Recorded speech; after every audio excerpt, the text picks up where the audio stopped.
Hello, I'm Mr. Eliason, and welcome to APUSH.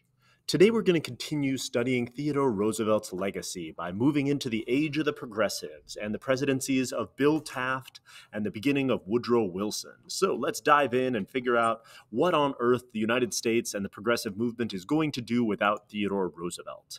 So here's our objectives for today. We'll take a moment and then dive in here. And we'll end Theodore's legacy, or at least his legacy for now, with a excerpt from his famous Citizenship in a Republic speech. So pause and take this in because it really captures the oeuvre of Theodore Roosevelt. So in the election of 1908, Theodore is not running for president because, of course, two-term limits, plus he's off trying to kill as many animals as he can in Africa. And so instead, he's gonna pull his hand-picked successor, Bill Taft. He's going to get the Republican nomination, who's going to be running more or less on Theodore's legacy. The Democrats are going to go back to William Jennings Bryan, who's running on still kind of a neo-populist, anti-imperialist platform. And as this political cartoon shows, the legacy and the shadow of Theodore Roosevelt is going to loom large in this election because Theodore Roosevelt was such a popular president, and William Jennings Bryan is going to struggle to really get any air in this electoral process.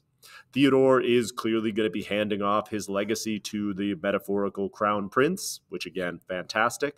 And of course, one of the greatest Theodore and Taft cartoons ever, the one where he's where Taft is a sheep, because Taft makes a fantastic sheep here. So the message in these hopefully is relatively clear. Taft is the ideological successor to Theodore Roosevelt, and Roosevelt is handing the metaphorical baton of his progressive policies to Taft. The American people, for the most part, support this. We see some more support in Western states for William Jennings Bryan because of his populist bona fides, but it's nowhere near enough to get an electoral majority, and Taft is elected relatively easily to the office of President of the United States. So Bill Taft in general is going to take on all of these sort of issues. He is mostly a progressive, although he's not as vigorous and aggressive a progressive as Theodore Roosevelt. And for his critics, they're going to argue that he's going to water down a lot of Roosevelt's principles and not execute this type of progressive reforms that Theodore executed with the same zeal and vigor. Taft in general was a more jovial guy, was a much less intense guy. You may know the whole bathtub story with Taft, which of course was apocryphal. Taft is a very large man weighing in at over 300 pounds, and they did have to get a new bathtub for the White House, but he was never stuck in a bathtub. And so in general, Taft is going to sort of carry on the traditional Republican policies. He's going to lay out this whole message. Here's his message regarding economic legislation. So take a moment, pause, and take it in. And you can hopefully see a clear distinction here between Theodore's good trusts and bad trusts and Taft's we need to have a specific metric by which we break up trusts. Otherwise, this whole thing is not going to work. And so Taft is going to continue to bust trusts. He's going to be somewhat more conservative and reliable in it. So here he is padding the big stick. But he's still going to break up U.S. Steel and is going to still continue to use the Sherman Antitrust Act. He's going to keep outraging monopolists, and he's going to carry on. In fact, Taft is going to bust and break up far more trusts with the Sherman Antitrust Act than Theodore did, because he's not going to use it as a threat to get trusts to do what he wants. If trusts violate the Sherman Antitrust Act, he's simply going to sue them and break them up. So you can judge whether or not that makes him a better or worse progressive than Theodore Roosevelt for yourself. He's also going to push back against traditional tariff policy. So the Payne-Aldrich tariff is Taft's tariff reform bill. It basically just readjusts tariffs to fit the United States, the amount that we're manufacturing at this time. And so it's going to raise tariffs on about 200 products, lower tariffs on about 600 products, and make no change on about 1,000. And so this compromise tariff bill is going to do some of the things that progressives want. Progressives would have liked more tariff revision, but this does include a corporate income tax. So because of this, we are now taxing corporations. And so Taft felt like it was a victory. But for many progressives, it was seen as a betrayal. And Theodore Roosevelt is really not going to like this tariff bill and is going to be pretty upset about this. He's going to, here's Standard Oil Company versus the United States. Taft is also going to break up Rockefeller's Standard Oil. So pause, read this excerpt, and then we'll move on. And Standard Oil is going to be broken up into different companies that are no longer under the same trust and, for the most part, work to have been reconsolidated over time to form the big oil companies in the United States today. The other thing that Taft is going to bring in is a new animal mascot. So, toy manufacturers were extremely worried that the popularity of teddy bears was going to drop off after Theodore left office. And so in order to try to capitalize on this new era and this new president, they seized upon just an inspiring a story about Bill Taft. So Bill Taft was campaigning in Alabama, and they served him the popular Southern dish possum and taters, which is a whole roast opossum on a bed of sweet potatoes. Apparently, you could still buy it canned if you're interested. Taft sat down and devoured an entire opossum, and then after that, talked about how wonderful his stomach felt and how satisfied he was. So this gave birth to the Billy Possum, a stuffed opossum that became Taft's mascot and, of course, replaced the teddy bear in the hearts and minds of all American children. So we've got all of this awesome Bill Taft possum propaganda, and this helps explain why most of you grew up with a Billy Possum that you loved and carried around and, brought with you on your various childhood adventures. Here's Billy Possum. Here's my daughter with her Billy Possum. And here's a stuffed Billy Possum from this time period. So, Billy Possum, fabulous animal mascot. Taft also, as far as foreign policy goes, is going to push something called dollar diplomacy. Dollar diplomacy, as we talked about previously, is more of a form of economic imperialism, allowing American companies to invest abroad and then use those profits to fund usually despotic military governments in order to make sure that they had favorable business conditions. This necessitated sending in the Army and the Navy far less often, so it was much cheaper and more cost-effective for the American government. But for Theodore, again, this is a betrayal of a lot of his policies because, Theodore really liked battleships. The final thing that led to a break between Theodore and Taft once Theodore came back from his safari is the Ballinger-Pinchot affair. Gerard Pinchot was head of the Forest Service and was a close friend of Theodore. He was fired by Taft because Taft wanted to open up more land for development. He felt like Theodore's New Lands Act was too broad and wanted to sort of narrow the scope of it, which led to a break between the two men. And so when Theodore came back from his safari in 1910, he vowed to politically destroy Bill Taft and to make sure that he returned to the presidency and turned us back onto the proper path. So we get this. Here's Theodore looking angrily at how he feels like Taft has screwed up his progressive legacy. You can take a moment and honestly, you should probably evaluate for yourself whether or not you think Taft or Theodore's brand of progressivism is more sustainable and positive. But what it means for the election of 1912 is Theodore is going to challenge Taft for the Republican nomination. The Republican establishment is going to go with Taft for a couple reasons. One, because Taft is already a sitting president, and most political parties don't want to change horses midstream. Two, Taft was a more pliable and, for most Republicans, seemed a more reasonable man than Theodore Roosevelt. And Taft had been very successful at pushing all of these policies. And so because of that, Theodore does not get the nomination, and so he's going to create his own third party called the Progressive Party or the Bull Moose Party, and he's going to run for president himself on an independent ticket. So you've got Taft running as a progressive Republican, Theodore running as a progressive, and the Democrats are going to nominate former head of Princeton and Princeton professor Woodrow Wilson, who's going to run as a progressive Democrat. So we've got the progressive Theodore Roosevelt, the progressive Bill Taft, and the progressive Woodrow Wilson all running a three-party race in 1912. The actual policy differences between these three are absolutely negligible. It's basically impossible to differentiate their platforms.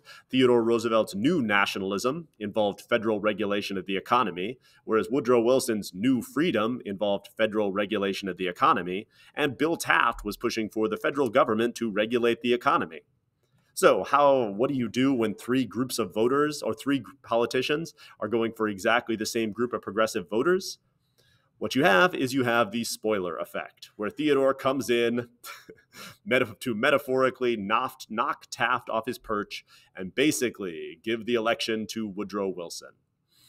And obviously, Theodore and Taft are going to totally exhaust each other, attacking each other and attempting to destroy each other, leading to this super weird split and an electoral landslide victory for Woodrow Wilson. Taft's performance is probably the worst of any sitting president up to this point.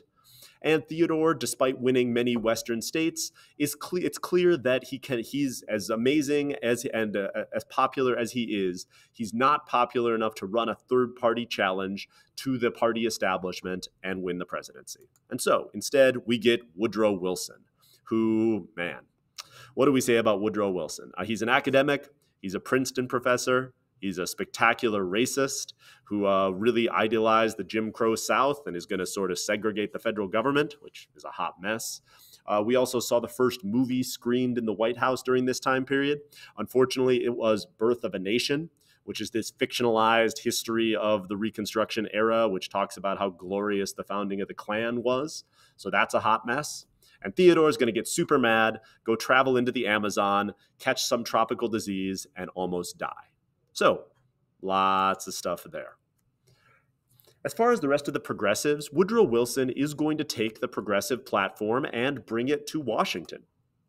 At the state level, progressives have been passing reforms following Bob La Follette's Wisconsin program or Wisconsin idea, creating income taxes, creating government regulations of businesses, creating minimum wages, creating primary elections for candidates, creating ideas like recall and referendum that we talked about previously. And so this Wisconsin model or Wisconsin program is then going to be adopted by other states, and eventually parts of it are going to be adopted by the Wilson administration. For example, Wilson's going to pass the Clayton Antitrust Act, or antitrust law, which provides much more specifics to antitrust legislation than the Sherman antitrust law. And Woodrow Wilson is then going to continue to bust trusts, but now with a clear measure of what actions are illegal, what actions are not. We're also going to create the Federal Trade Commission, which is a watchdog group that investigates business practices and requires companies to report on their actions. So we're going to systematize and bring in scientific processes to our trust busting and make it much more regular and predictable. So here's the Clayton Antitrust Act. Pause. Hopefully you can see how it is much more specific than the Sherman Act we read last unit, and then we'll move on. We also get progressive amendments to the Constitution. Our 16th Amendment creates a federal income tax, which is a huge progressive move. Our 17th Amendment is going to directly elect senators, cutting state legislatures out of the process, and hopefully making the Senate more responsible to the American people. So we get both of those amendments. We get the creation of the Federal Reserve Board, which is something that we've been talking about since the Panic of 1907. It's our national bank that's going to standardize and regulate currency and theoretically provide a lender of last resort and stop these repeated banking panics. So that's neat. And of course, the Federal Reserve is also going to manage inflation and give us a tool to use monetary policy in order to regulate the economy. Although it takes time for central bankers and bureaucrats to learn how to do this, and we're going to totally bungle it the first time we try to use it, with that whole Panic of 29 thing. But that's for another time. The Fed today is mostly a stabilizing force on the economy. At the local level, the Triangle Shirtwaist Factory fire is going to lead to calls for more regulation. I'm sure you've heard about the Triangle Shirtwaist Factory fire, obviously devastating fire where in the Triangle Shirtwaist Factory, the fire escapes were made of wood. The doors were locked in order to prevent workers from sneaking out during it to take breaks, and it leads to 140 deaths. So this is going to mandate better fire escapes, not locking workers into buildings, fun stuff like that. We're also going to see many cities embracing a city council as opposed to a mayor in order to try to cut down on municipal corruption, with the idea that it's very easy to bribe a single mayor who provides city services, where it's much harder to bribe an entire city council, in theory. And as far as civil rights goes, women are going to be pushing for the vote, but Woodrow Wilson is going to mostly resist them.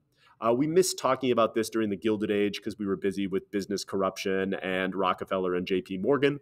But Susan B. Anthony got arrested for illegally voting in elections in the 1870s, and the suffrage movement has been increasing at the state level, and many states have been allowing women to vote during this era. Most famously, of course, Wyoming allowed women to vote way back in the 1860s. And even before women had the vote, we get the first woman elected to Congress, Jeannette Rankin, who's elected to Congress a few years before women get the right to vote. So she's just a slight outlier here when you look at a picture of the House of Representatives. And so, yep, Jeannette Rankin, first woman elected to Congress. At the national level, suffragettes are beginning to picket and protest, but anti-suffrage advocates are arguing that it will destroy traditional gender roles in the American family. And so the issue of women voting is one that we're going to have to put on the back burner, at least for the time being.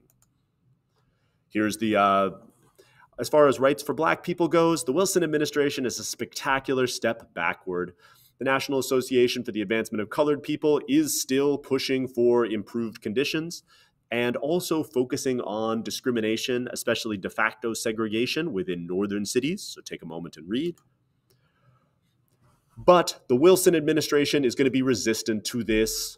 The NAACP is also going to try to draw attention to lynching and hold massive public protests in order to try to draw attention to the plight of African Americans within the United States. But again, the Wilson administration is going to go the other way, is going to segregate the federal government. The sort of flippant quote is that Theodore Roosevelt may have taken Booker T. Washington to dinner, but Woodrow Wilson brought Jim Crow to dinner in Washington. And so the statement that we get here is, in general, how much has life improved for Black people? Take a moment, pause, and read. And of course, the answer is not as much as we would like. So that's going to be the end of the rise of progressivism, because this whole progressive movement is going to get spectacularly disrupted in 1914 when the entire world, well, or at least mostly Europe, I mean, it's a world war, but it's focused, in the European continent, erupts into the spectacular conflagration that is World War I. So we'll pick it up there when we come back next time. For now, thank you for listening.